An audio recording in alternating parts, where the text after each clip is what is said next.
بسم الله الرحمن الرحیم. السلام علیکم و رحمت الله و برکاته.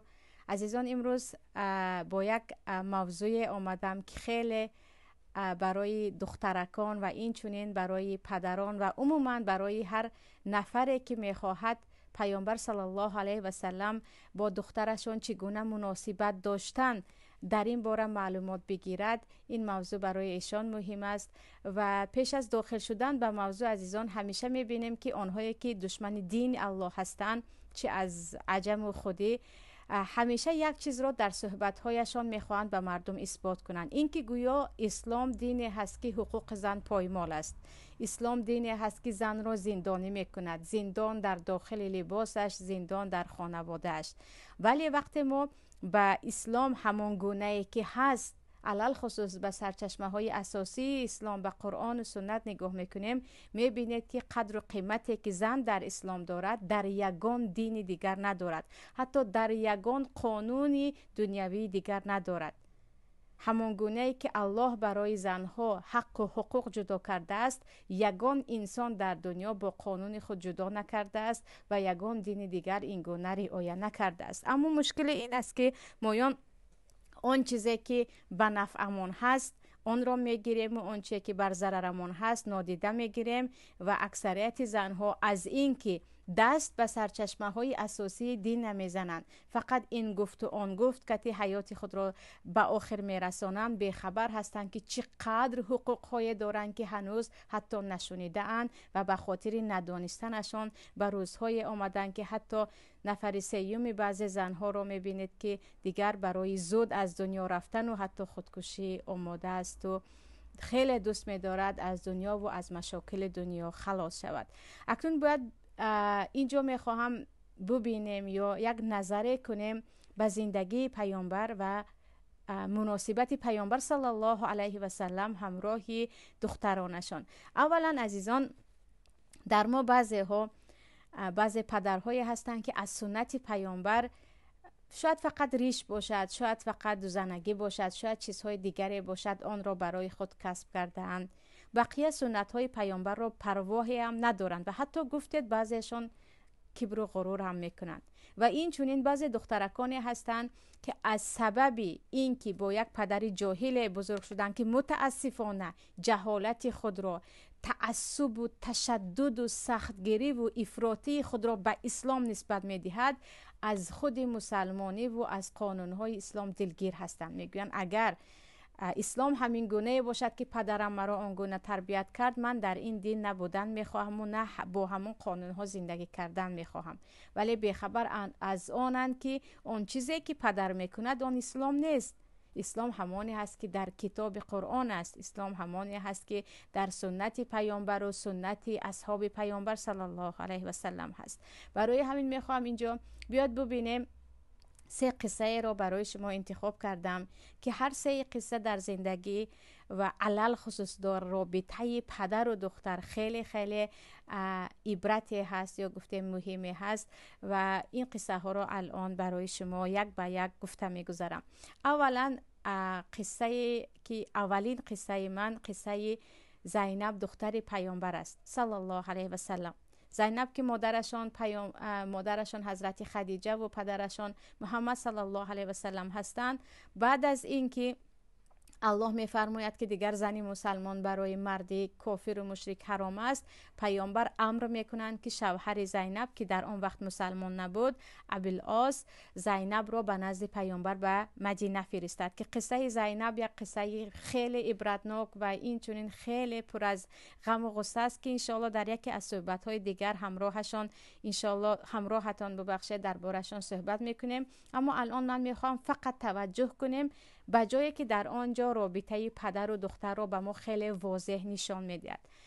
اینجا عزیزان پیامبر صلی الله علیه و سلم به شوهر زینب بعد از جنگ بدر امر میکنند که می روی و دختر مرا به نزد من روانه میکنی، چون دختر من مسلمان است و تو کافر هستی، شما با هم حلال نیستید. ابوالعاص هم اگرچه مشرک بود در وعده‌اش می ایستد، می رود و زینب را به نزد پیامبر روان میکند. وقتی که زینب که الکی گویا که از شوهر جدا شده آمدن و همراهی در بعضی روایت ها یک دخترچه و یک پسرچه می آیند، به نزد پیامبر می آیند، یکمین کاری که پیامبر صلی الله علیه و سلم میکنند به این دخترکی که از شوهر جدا شده آمد، در نزد خانه همسرشان یک خانه میسازند. یک خانه میسازند که در این خانه زینب همراه فرزندانش زندگی میکند و این چنین تمامی زندگی دخترک خود را مهیا میکند. و زینب با یک احوال پس از خانه ویرانی به نزد پیامبر می آید، چگونه که زیادی پدرها در ما دخترکی که خانه ویران شده آمد یکی میگیرند و دیگر در همون خانه که پسر و عروسشان هست در آنجا جای میکنند، یا بعضیشون حتی به خانه راه نمیدهند. نه، پیامبر مسئولیتی پدری خود را انجام میدهند.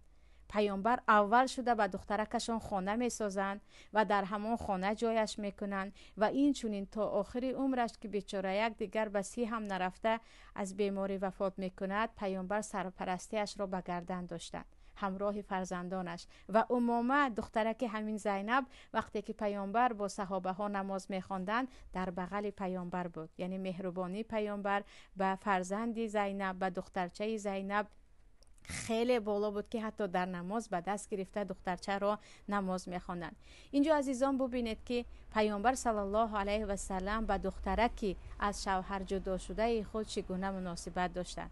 دخترکی که جدا شد و آمد و در نزد پدر، نه در خانه علاهیدگی خودش زندگی کرد که برایش پدر مهیا کرده بود، تا اینکه دخترک دیگر نه طعنه کسی را شنود، نه منت کسی را شنود، نه بار بالای گردنی دیگران باشد.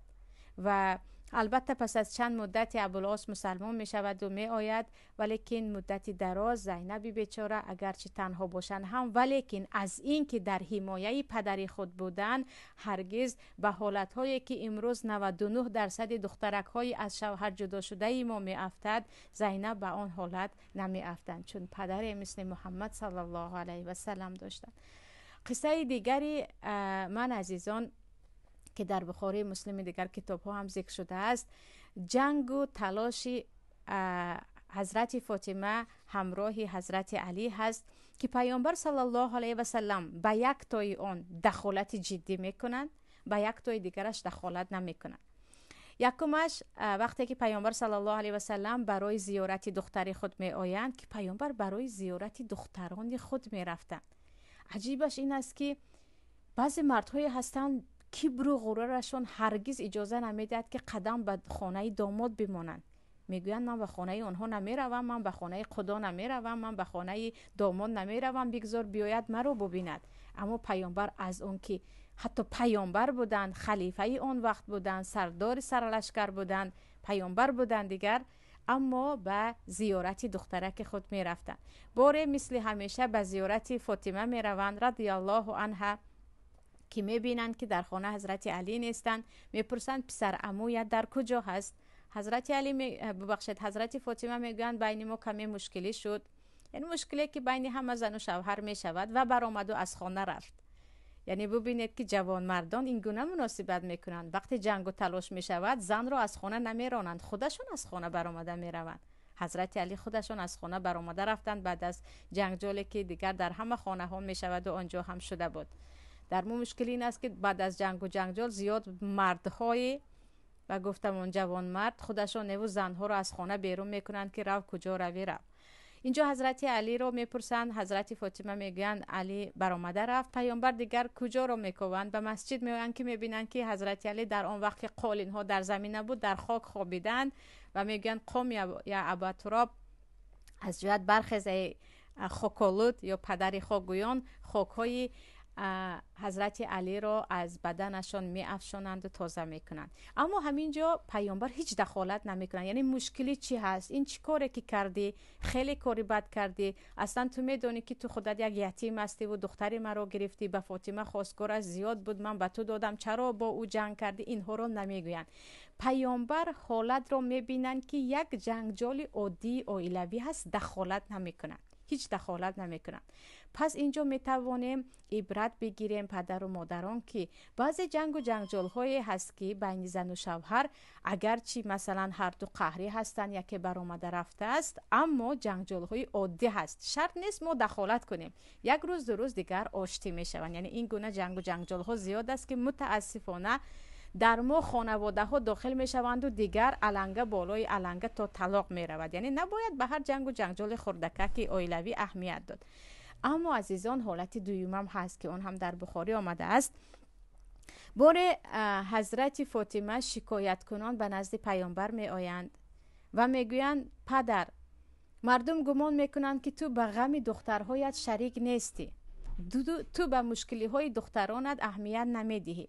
ببین علی می خواهد دختری ابو جهل رو بگیرد. دختری ابو جهل، یعنی ابو جهل رو همگی می دانیم دشمنی اشدی پیامبر صلی الله علیه و سلم بود، لعنت الله علیه، که دیگر اون هم در غزوه بدر می میرد.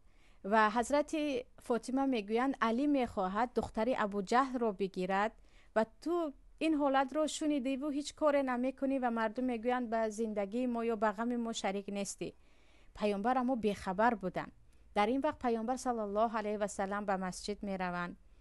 در وقت نماز خطبه می خوانند و اولین چیزی که در خطبه می گویند، یعنی چیزی مهمترین، فاطمه تو بضعة منی، فاطمه پاره از من است. هر چیزی که فاطمه رو اذیت می کند مرا هم اذیت می کند. قسم به الله دشمنی پیامبر الله و دشمنی قسم به الله دختری پیامبر الله و دختری دشمنی الله در یک خانه جمع نمی شود. اگر علی می خواهد دختری ابو جهل را بگیرد، اول دختری مرا طلاق بدهد. من حرام را حلال کردنی نیستم و حلال را حرام کردنی نیستم، ولی هر کس فاطمه را اذیت می کند مرا اذیت می کند. من اجازه نمی دهم که علی دختری ابو جهل را بگیرد. این را می شنوند و حضرت علی همان لحظه می گویند نه، من زن نمیگیرم، یعنی دختری ابو جهل رو نمیگیرم. اینجا عزیزان پیامبر هرگز نمیگویند که زن دویم حرام است. هاشا لله. در ما آیت قرآنی کریم است که در اسلام اگر مرد تواناییش را داشته باشد، او میتواند تواناییش را داشته باشد و عدل کرده تواند از لحاظ مادی و محبت ظاهری میتواند تا 4 زن بگیرد. اما اینجا مصیبت در آنجا بود که دخترکی که میخواستند به حضرت علی بدهند و دختری دشمنی الله ابو جهل بود و این چنین پیامبر صلی الله علیه و سلم طاقت اذیت دخترشان را نداشتند. پاره تن من است میگویند، او را اذیت دادی، مرا اذیت دادی. و ببینید که در اینجا پیامبر جدی دخالت میکنند. وقتی میبینند مسئله عادی نیست، وقتی میبینند دخترشان را دشمنان الله میخواهد به جای بیاورد که فقط عذاب کشد. عذاب کشیدن از جهتی زن دومی شوهر داشتن نه، از این که یک دشمنی پدرت یا گفتیم یک انسانی که تمام عمرش دشمنی با پیامبر داشت، دختری او بیاید و همسری حضرت علی شود. پیامبر به این هرگز اجازه نمیدهند. بعد پس حضرت علی هم دست میکشند. پس اینجا پدر یا ولی دخترک وقتی میبیند دخترک در حقیقت در عذاب است، یا مسئله حالتی هست که اگر به حالش ماندی دخترک دیگر از غم خلاصی نمی شود، باید دخالت کنی، باید به زندگی آنها دخالت کنی. ببینید پیامبر میگن یا دختری مرا طلاق میدهد، بعدن آن دختر دشمن الله را میگیرد. اگر میخواهی با او ازدواج کنی، دختری که مرا طلاق ده. در اینجا ببینید که در ما هستند دخترک میگوید من طاقت ندارم، پدر با من معامله دارند، با من یک مراسا یا گفتیم رفتار دارد که دیگر با حیوان هم نمیشود. باز میگن نه تو و دیگر زندگیت به من خبر نیار، صبر کن، مثل تو آنها زیاد هستند. و میبینید که دخترک یا عروسک های 23 ساله 22 ساله بعضیش کلانترک و خردکک به کدام حالت ها گرفتار می شود. پس اینجا برای ما عبرت است در این قصه هم که وقتی می بینید مسئله جدی هست حتما باید دخالت کنید. نه زندگی از جدا، ما نباید دخالت کنیم. زندگی خودش هست، همه این را می داند، با این نمی شود. در این وقت آسیب جدی است که پدر به این گناهگار است. این همه دخترک هایی که امروز تقریبا 80% به بنده شکایت میکنن. اولین چیزی که من میگم آخر به پدرت این مسئله رو باید مصلحت کنی. میگن نه، وقتی به پدرم گفتم پدرم میگوید به من نگو، خودت و زندگیت، 2 دختر داری یا 4 فرزند داری یا 5 فرزند داری، هر چی باشد هم باش، اما میگه من دیگر طاقت ندارم، یا من بیمار میشوم یا الک بیمار هستم. پس عزیزان ببینید که حالت های هست که حتما باید پدر یا برادر یا دیگر ولی دخترک، مرد علل خصوص مرد باید دخالت کند که مسئله وقتی که مردها دخالت کردن حلش را زودتر پیدا میکند، از اینکه زنها فقط گپ میزنند و داد و فغان میکنند و از دست اکثریتشان چیزی نمی آید. این بود عزیزان صحبت من همراه شما درباره اینکه دختر نوازی را باید از پیامبر بیاموزیم و در این قصه ها عبرتی هست برای یکایک ما. بگذار در زندگی ما و شما عملی باشد و دخترکان ما همون قدر قیمتی که الله برایشان داده است صاحب بگردند. السلام علیکم و رحمت الله و برکاته.